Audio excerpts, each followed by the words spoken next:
probably on the aisle side of the third seat back. If you notice, it's directly over the fuel tank. When prime time continues.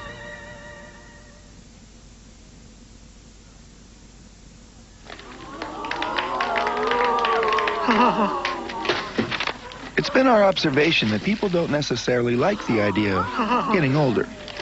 It's a gut be gone. Roy just loves his. In which case, we have a suggestion. Ta-da! Now make a wish,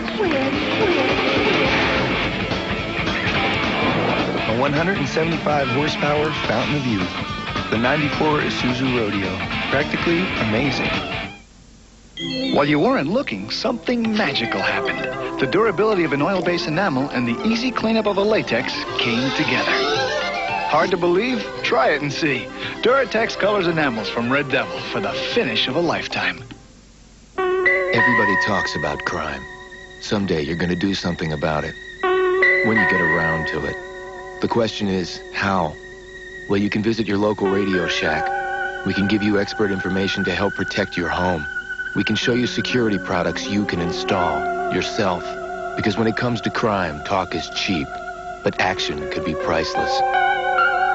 Join Radio Shack, the National Crime Prevention Council, and the National Sheriff's Association, united against crime.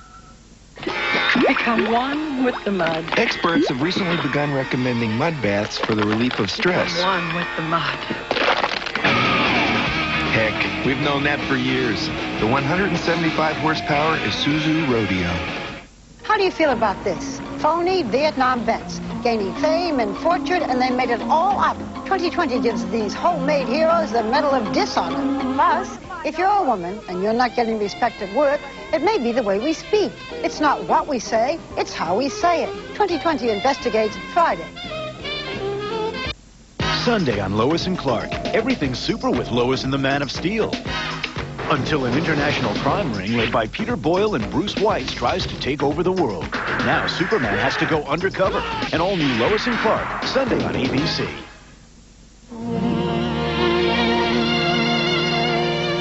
Prime time continues. Now from Washington, Sam Donaldson.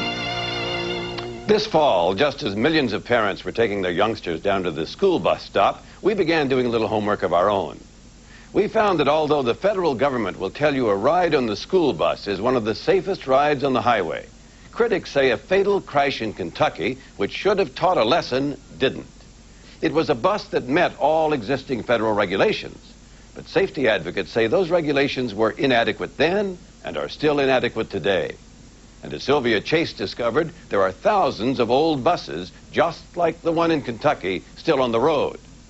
We begin our investigation on the night of the accident.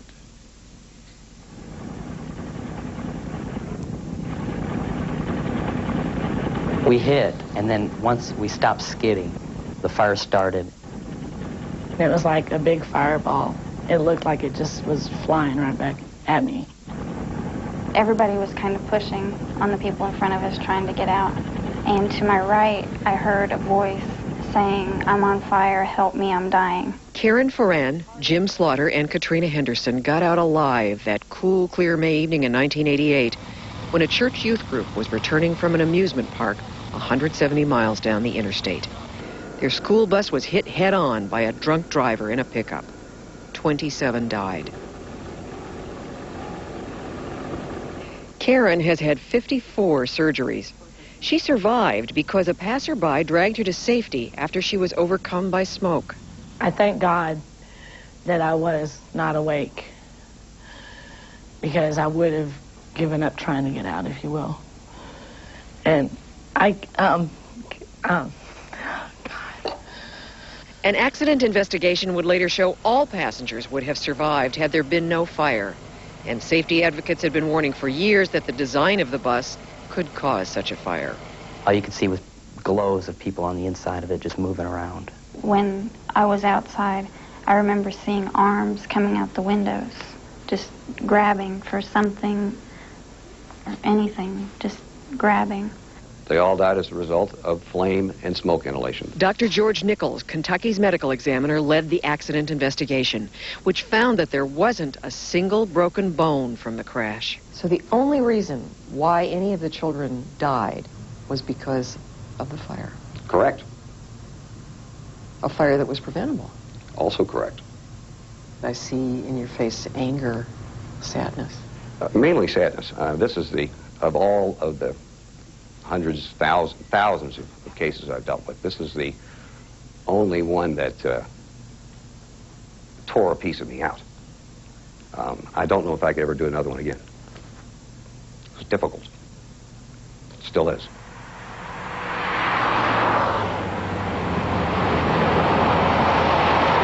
Today, a small sign at the crash site has been placed in memorial. But safety advocates are concerned that the lesson this accident might have taught, that school bus design needs change, has been ignored. The government agency which could force change in bus design is the National Highway Traffic Safety Administration, known as NHTSA. Critics of NHTSA say the agency failed to respond after the Kentucky crash, and that standards on fuel tanks, seat flammability, and emergency exits are too lax. I wanted to show you this bus because I believe this is the location these buses should be. In the junkyard? Absolutely, in the junkyard. Larry Fair is a retired U.S. Army lieutenant colonel. He lost his only daughter, Shannon, in the Kentucky crash. He believes she died because weak federal regulations permitted school buses to be fire traps. My daughter was sitting probably on the aisle side of the third seat back. If you notice, it's directly over the fuel tank. Her body was found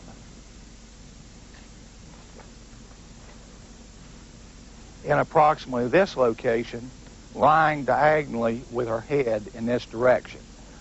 At this particular place, there were about 17 kids stacked up. This crash test was conducted in 1991 by Ford, the bus chassis maker, in connection with a lawsuit filed by Larry Fair and his wife Janie. In Ford's own report, quote, a hole was generated in the front of the fuel tank, similar to the opening that was observed in the actual accident tank. Larry and Janie Fair settled for $5 million, with Ford admitting no wrongdoing.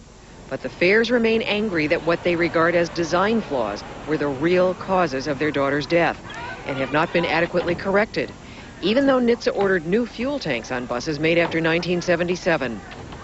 Fuel tanks on school buses manufactured today have these metal cages surrounding the tanks, and they do meet the federal standard. The question is, are they safe enough? The cage bent and the tank buckled in this 1989 Missouri accident. An estimated 20 gallons of fuel leaked. There was a fire which trapped the driver, who was burned over 10% of her body. There were no children aboard. And in this 1992 government crash test, a caged fuel tank leaked in a Navistar International school bus. Recall notices went out for 185,000 buses, and Navistar strengthened their cages. But Larry Fair thinks the best solution would be to relocate fuel tanks on school buses. The front of this fuel tank, if you will notice, is within 8 or 9 inches of the primary exit of the school bus itself. Putting a fuel tank that close to the front exit is just unbelievably wrong. And NHTSA was notified. As far back as 1972, another government agency, the National Transportation Safety Board, whose job it is to investigate accidents, issued a warning about the vulnerable location of the fuel tank in school buses. And again in 1989, the Safety Board urged then NHTSA head Diane Steed to evaluate the merits of relocating the fuel tank rearward of the entrance door area. But Steed took no action. And when Primetime asked to interview her, she refused. NHTSA has also failed to act on another design feature blamed for the deaths in Kentucky: the flammability and toxicity of polyurethane seat materials.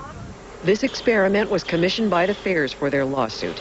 It was supervised by Dr. Brady Williamson at the University of California Fire Lab, whose clients include governmental agencies. The seat is identical to those found in the Kentucky bus. At 3 minutes into the experiment, technicians ignite the seat with a 12-inch pan of heptane. 90 seconds later, it's on fire. Within 3 minutes, it's engulfed. Dr. Williamson says the fire in Kentucky was 25 times more intense than this. Polyurethane seats are not permitted in airplanes, yet the government still allows them in school buses. This material is being used today. This material is being used today. Why? Basically due to the fact that the bureaucrats that have control over what the standards are don't feel this is a problem. But in your view, you're the fire expert. I think it's a problem. I know it's a problem.